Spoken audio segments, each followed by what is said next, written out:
Before we get into the proper video about the walk around, I thought I'd tell you that I didn't have time to record the things I like and don't like about the drill on the day of recording it because I didn't have the memory card space. So I did the walk around, and then afterwards I went back and I've put in all the things I like and that I don't like about the drill. So if you stay tuned till the end, you'll see what I think about it. Don't forget to like and subscribe, it does mean a lot to us, and I'll see you soon. Right, I thought I'd do a quick drill walk around, show you how things work on it and roughly what's what.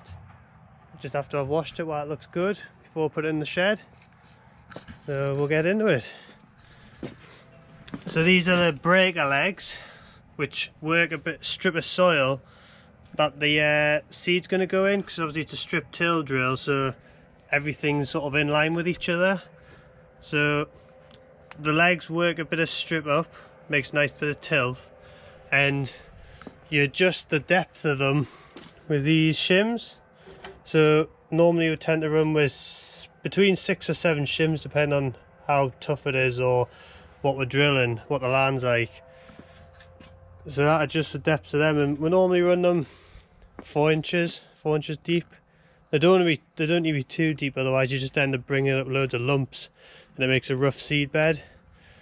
So you adjust the depth of them, and the pressure for it is the bottom one of them dials. You set the pressure with those bits up there. I'll show you them when we go around there, but you set the pressure of them on that.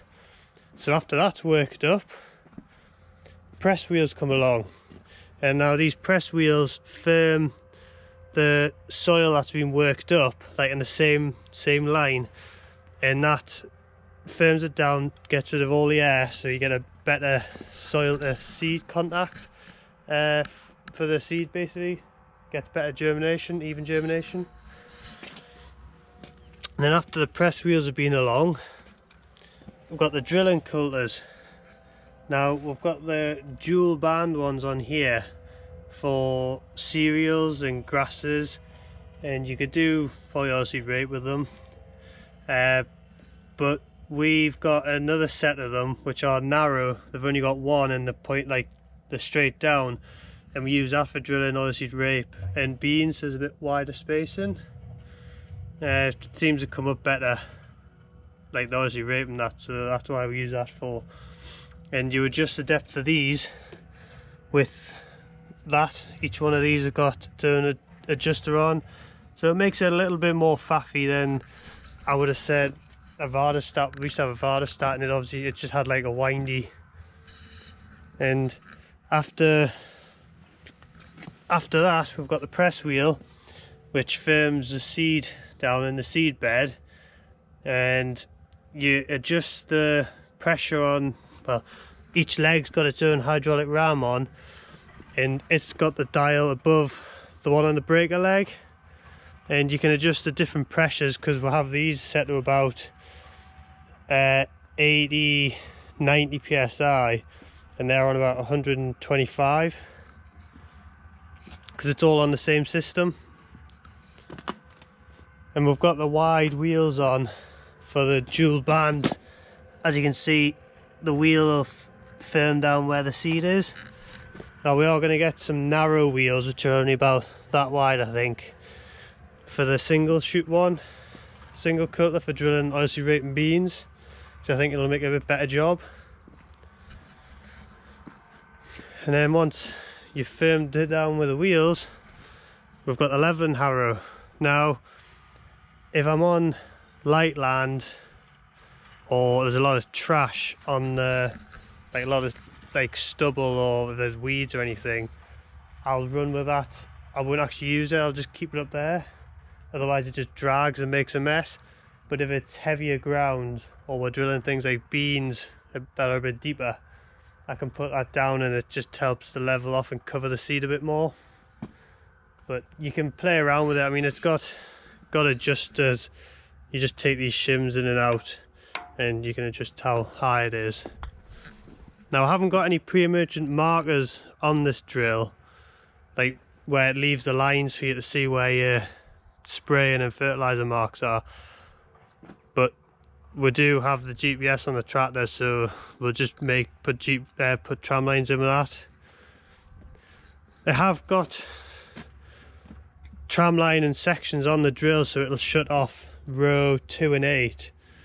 So when it comes through, you can see like where the tram lines are. I don't know if you can see down there, but we tend to drill things at an angle anyway because it makes a better job.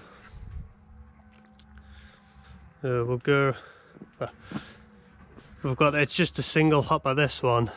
I think it's 1,200 litres, which you can just get 2 bags of wheat in. You can't get 2 bags of barley or 2 bags of oats in because there's a lot more bulk in them, but wheat and beans, because it's denser and heavier, you can get 2 bags in just. Obviously this is the mounted drill, 3 metre, but you can get, like, this is the only mounted one to do, and then after that they go to a 3 metre trailed, and 4 metre and 6 metre, and the tanks are the other way on, and they're a bit longer obviously because they're trailed.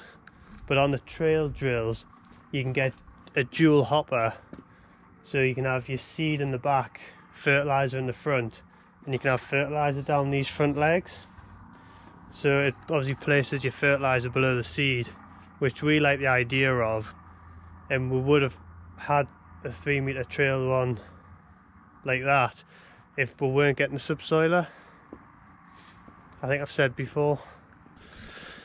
I've come around here, as you can see, it's an air drill, so we've got a fan, and it's got a radiator, an oil radiator on the front, so like oil flows through it, and the idea is it allows a fan to draw warm air in, and as it draws the warm air in, it keeps the pipes drier, especially for things when you like putting fertilizer down. It helps keep your fertilizer pipes dry. I think it just comes standard on all of them, but it doesn't really make a difference for us because we've just got seed. And the dials, so you can see the coulter pressure, we normally have about 100, oh sorry, it's not PSI, it's in bar, correct myself. So we normally have the coulter set to about 90th bar, and we'll have the leg pressure set to about 125, so it works up a bit more. But the fan and the coulters and the leg pressure are all on one spool. They're all on that black spool there, constant pump. So you just leave the tractor in constant pump and it pressurizes that up, and the sets a fan going. Now the fan speed is normally up in the tractor box, like on the screen, and you just adjust that knob there and it ups and downs it.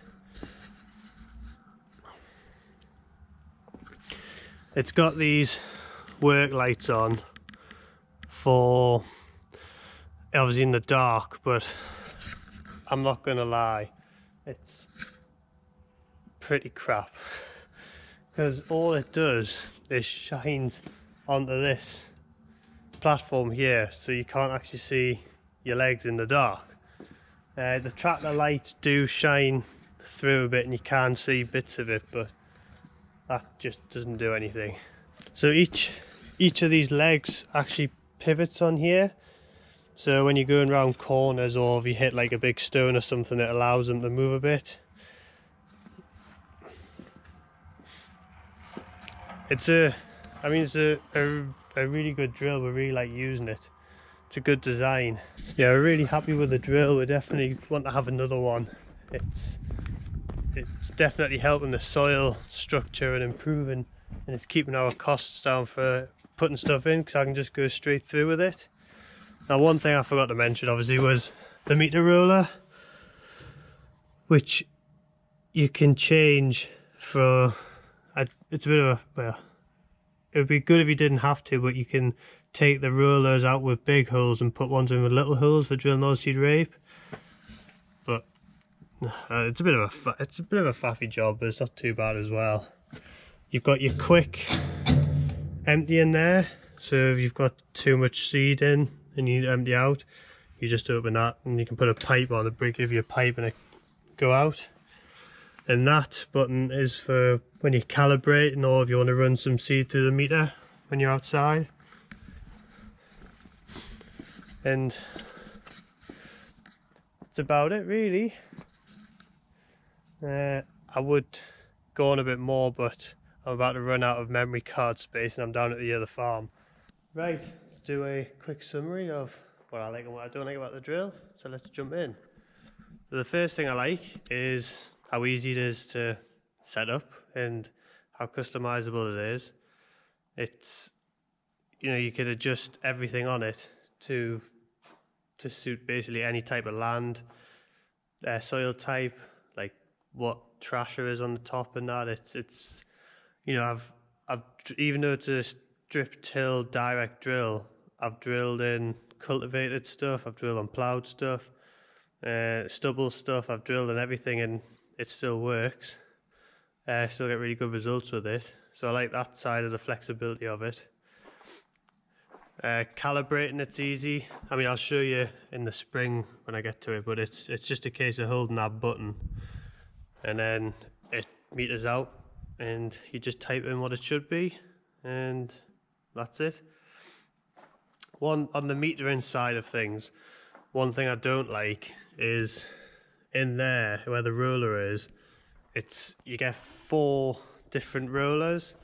So you get the one that's in at the minute is on big slots for your cereals and your beans and stuff like that. So you can go drill up to, I think maybe 300 or 350, 400 kilos a hectare, and but you also get a little slotted one for like your oilseed rape, which you'd use for drilling at like 2 or 3 kilos a hectare.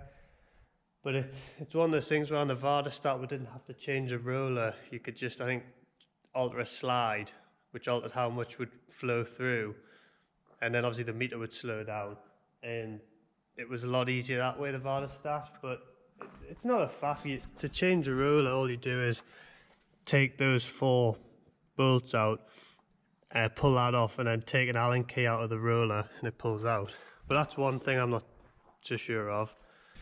It's also a thing I like about it, it's very well made. It's probably one of the, I think when you look at it and when you get into the drill, out of all the other drills that are out there, I think this one's much stronger built.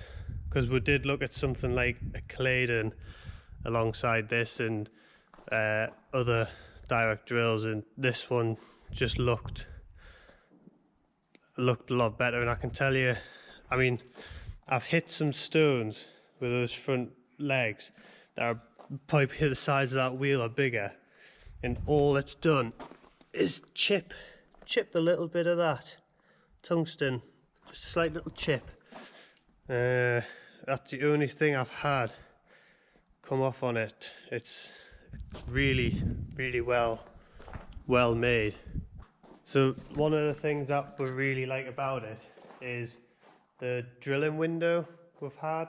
So usually after the combine was through, we'd be rushed to get the fields ploughed or to get them cultivated, like ripped up, and then we'd have to get them worked down and prepared for the Vardastat to go through, and we were using a lot of diesel, a lot of time, and we're running around like madmen, and but with this, we're finished with a combine, and then unless we need to subsoil something, we can, you know, we're not rushed to finish combining and just wait for the optimum drilling time. You know, or if it sounds like the weather's going to break in a few days, I can just go in and get everything drilled. And on the diesel front, we used to use about 16,000 litres a year. So that was combining and drilling and everything total. Whereas this year, we've used 7,500 litres, which is a big saving. Also, I like these rams for keeping a perfect seed depth all the way across the drill, because usually what I'd say, it's a bad point and a good point, but The bad point is there's 9 of these to adjust whenever you change the seed depth. So it's a bit faffier that way. However, with them being independent legs of each other, it means if this half of the drill is in a hollow and that half is on a hump, it keeps a constant seed depth across it, which I really like. So on the maintenance side of things, it's very easy to maintain. There's a lot of grease nipples on it.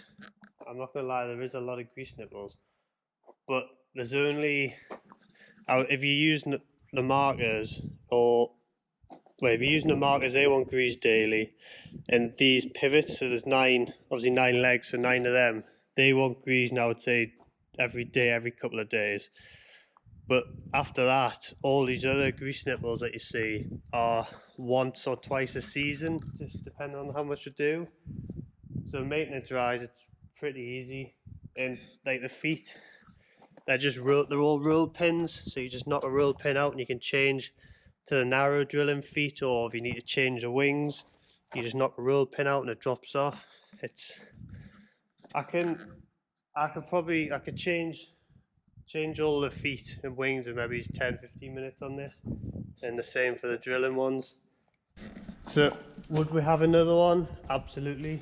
I think we're only in the 3rd year, but we can already see an improvement on the soil structure, and obviously the fuel and time it is for it, we're saving a lot from that.